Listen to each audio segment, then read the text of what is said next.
السلام عليكم ورحمة الله وبركاته. فقو في إيهو المان أورومو كان سغلقي يلقى هجرتم الشماء هركفونه أدبي كامباني نا أدبه نجامر أصحاب بودا إرغان توري هر أول اتدي جرة فتشي ساخنا أكبكا هندا ناقستانو فيسبوكي جنما هندا برغا هندا دو أماف غروف نمتنا قسا في لا إذن فولا فيسبوكي ربا إيقني المان أورومو فولا ميديا هندا بلي سيجرة إسا لبون isa du'ee badatu dabarfatin isa lubbuu jiruuf dhaamsa godheetan gara isa du'eetti dabarfadha sagalee kiyya akka facaaftanuu fedhii rabbitiin abdiin qaba bi'iznillaahi ta'aalaa sagaleen kiyya akka ustaaz Raayyaa Abbaa Maccaa qabu abdiin qaba duulli deemaa jiru xaqalaa ministeer Dr. Abiy Ahmediif Raayyaa Abbaa Maccaa irratti deemaa jira Raayyaa Abbaa Maccaa irratti duulli deemaa jiru gara TikTokiif gara YouTubeetiin gara Facebook kana agarree duulli Raayyaa Abbaa Maccaa irratti deemaa jiru duula qalbii miti Raayyaa Abbaa Maccaa kun waa inni balleesse hin barre jarattiin kuni raayyaa kana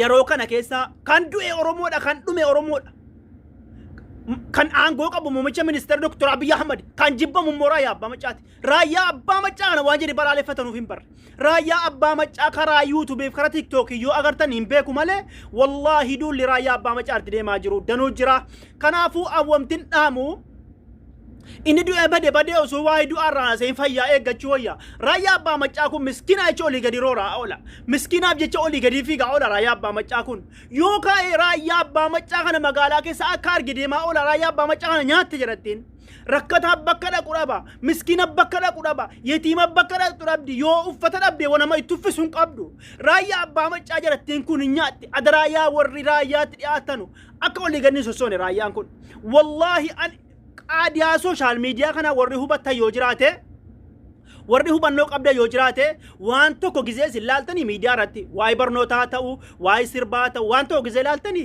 wanni sun isinumaaf dhufa awwaa Raayyaa kana gizeen dhagaye callumatu taa'ee ilaala mee maal barreessa Raayyaa waa tokko hin dubbanne wama takka maal godhame aangoon qabu ilmoo isaa bulfataara daakuu mataatti baatee miskiina gargaaraara Raayyaa Abbaa Maccaa daakuu kan nama baachuu barsiise Raayyaa Abbaa Maccaati kan Itoophiyaa keessatti ka sorto bal'aa dhiifamallee sorto bal'aa dheeraa rabsu dalagatee bulu kan waan dalagu dhabe daakuu baatee bulu agartamiti magaalaa keessatti inni daakuu qoleetti baatee nama barsiise Raayyaa Abbaa Maccaati daakuu baatee bishaan baatee gammoojjii keessa roora'ee miskiina achitti gargaaraara Raayyaa Abbaa Maccaa majarri jebbanuuf hin beeku an maali beektanii kan akkas godhaarullee habashoota Raayyaa kana akkuma acaaluu nyaatte gizee waan ajaa'ibaati akka abjuu faanatti fakkaata gizee Raayyaa yani wallahi ustaaz Raayyaa kana akka abjuutti fakkaata waan kan jiran nutti fakkaatu bara Raayyaa kana yoo kaate nyaatti ija keenya nutti jaama ija nu dhukkubnaan dhandee haakimiitti jabaafannu miti ija nu dhukkubnaan dhandee mustashfaatti ija keessaa baafattu miti amaliyyaa taa yani opereeshinii taate Raayyaa Abbaa Maccaa kun yoo kaate nyaatti rabbi umurii isaa hadheeressu jalattiin kun akka waan ija kee qoreensi keessaa jiskeeti yatiimni eddee dhaquun qabu miskiinni eddee dhaquun qabu daakuu maaltu keessa baatee achumaan dakatabaam amma hawaasni isin agartan ulamaa'onni sheekonni isin agartan kun warri akkas Raayyaa wajjin deeman kun Raayyaa Abbaa Maccaa kaase maa dhugaa walitti muwayyuu isa daakuu baatee deema shakkaamii mamaayita warra magaalaa keessatti amma dalagatee bulu sana namallee afaan hin taane arrabsu nama dalagatee bulu amma jarra akkasii kan ba'aa baatee deemu Raayyaa Abbaa Maccaati kanaafuu miskiinni rakkattuun bakka dhattuun qabdu Raayyaa Abbaa Maccaa du'e inni abbaan irraa du'e hinnaate irraa duunaan bakkee jirtu bakka dhattuun qabdu kanaafuu Raayyaa Abbaa Maccaa akkuma argasii rabbinna eeganii olii gadi deddeemuun illee hin barbaachisu yeroon kun yeroo Itoophiyaa keessatti innunna qabu isa humnaan qabne nyaatu innunna qabu isa humnaan qabne dhahee buluudha malee yeroo mootummaan illee eegaan jiru akka biyya mootummaan qabnetti jirti biyyi akkuma barbaade wal fixaa jira akkuma barbaade bara keessatti faa Oromoo kana shintibeeti godhatanii taa'aa jiranii Oromoo akka barbaadeetti fincaalaa jiranii Oromoo kanatti dheengedda makiinaatti guuranii Oromoo kana geessanii akkasitti makiinaa kana irratti shanuun isin ajaa'ibu ummata kana isin ajaa'ibu isumaa mootummaan gochi kun gocha nan balaaleffadha jedhe malee keessaa faannoo jedhee dubbatu bara faannoo jedhee dubbatee illee jedhu mootummaa amma agawwaa tarkaan firatti fudhachuu nagarre tarii warri agartan immoo dhiifama naa godhaa ani nagarre waan tarkaan firatti fudhatame faannoo kana faannoon ummata balleessite wallaggaadha namni akka kana taree gizee makiinaa dhufee makiinaan itti dhaabatee ummanni mana isaa keessa haguurame Makiinaan inni tokko uummata guuree baddaa tarii ajjeesa. Inni tokko qabeenya isaa guura. Inni tokko immoo gaazatti firfirsee itti bobeessa. Faannoodha. Yoo kaane biyya kee deemte Ayisuusii itti guurrattee ijoollee geessitee gubdi. Faannoodha. Yoo kaate immoo uummatuma nagaa kana taarumatti qabu gahee deemte xaladii eenyuun faannoodha. Faannoon mootummaan kun maaliif tarkaanfii faannoo irratti hin fudhanne na dhibaaman. Tarkaanfii maal faannoo irratti hin fudhanne. Amma yoo agartan bakka hundatti Abiyyiin shaneedheetti bara deemte. Abiyyiin shaneedheetti. Abiyyi arrabsiti.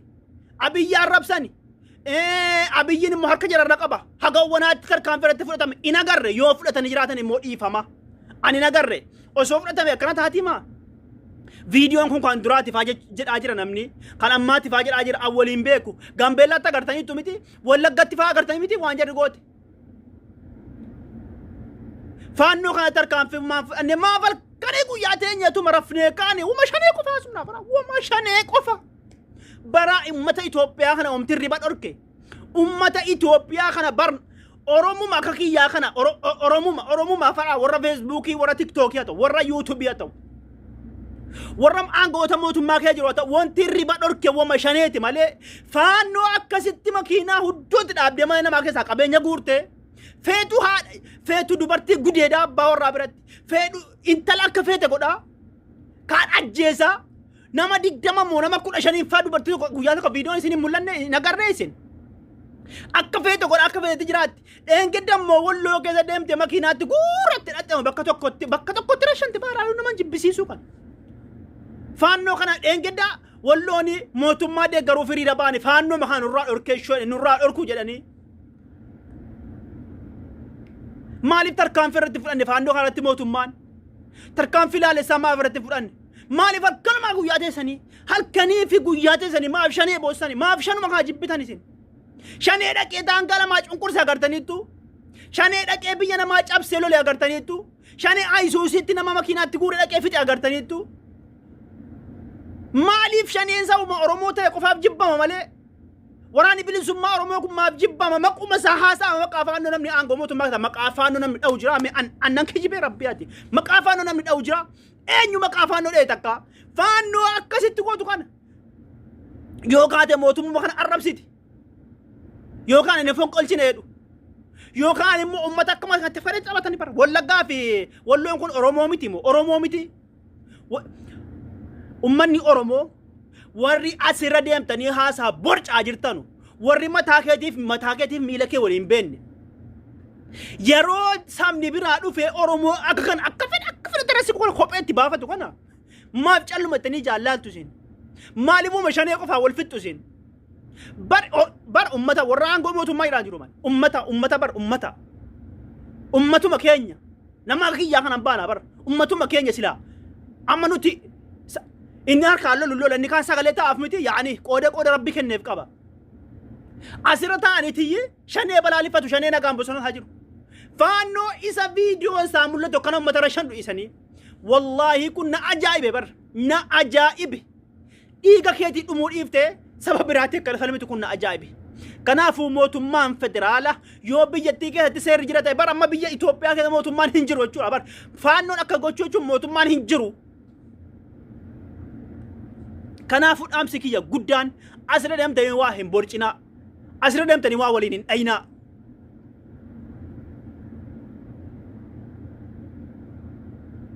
Kanaafuu uummata keessanii wajjin hiriiraa uummata keessan bara dhaabbadhaa. Mootummaan illee akka tarkaanfii faana irratti fudhatu abdii guddaa qabna.